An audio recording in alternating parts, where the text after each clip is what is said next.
दो दिलों की कहानी। जहांगीर, एक ऐतिहासिक प्रेम कथा दिव्या और जहांगीर की। वक्त मुगल सल्तनत का स्वर्णिम युग स्थान, आगरा का शाही महल। कहानी शुरू होती है बादशाह सलीम जहांगीर से, जो अपनी प्रजा के लिए एक न्यायप्रिय और कला प्रेमी शासक था। चित्रकारी, कविता और प्रकृति से उसे बेहद लगाव था, पर उसके दिल में एक खालीपन था, एक ऐसा प्रेम जो दिल को सुकून दे सके। एक दिन शाही बाग में वसंत महोत्सव के दौरान उसकी नजर एक अनजानी लड़की पर पड़ी। वो दिव्या थी, एक आम लेकिन बेहद प्रतिभाशाली चित्रकार। उसके रंगों में वो जादू था जो जहांगीर ने कभी महसूस नहीं किया था। जहांगीर, तुम्हारे रंगों में रब बसता है। क्या नाम है तुम्हारा? दिव्या।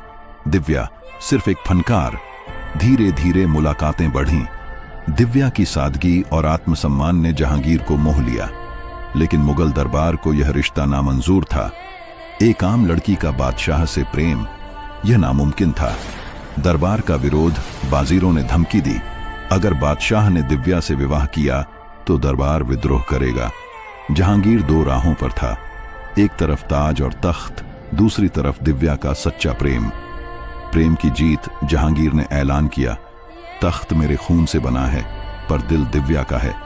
अगर सल्तनत छोड़नी पड़े तो मंजूर है, पर दिव्या को नहीं।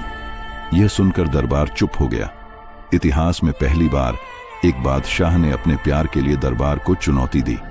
दिव्या को बेगम बनाया गया, लेकिन शाही रिवाजों से नहीं, बल्कि दिल के रिश्ते से।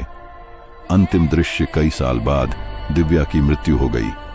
जहांगीर ने उसकी याद में एक बाग बनवाया, बाग-ए-दिव्या, जहां हर फूल दिव्या की रंगों से सजी तूलिका की याद दिलाता था। कहते हैं वो बाग आज भी आगरा में है, और वहां की हवा में अब भी दो दिलों की कहानी गूंजती है। ये कहानी है दो दिलों की, जहांगीर और दिव्या की, जो इतिहास नहीं, इश्क की मिसाल बनी।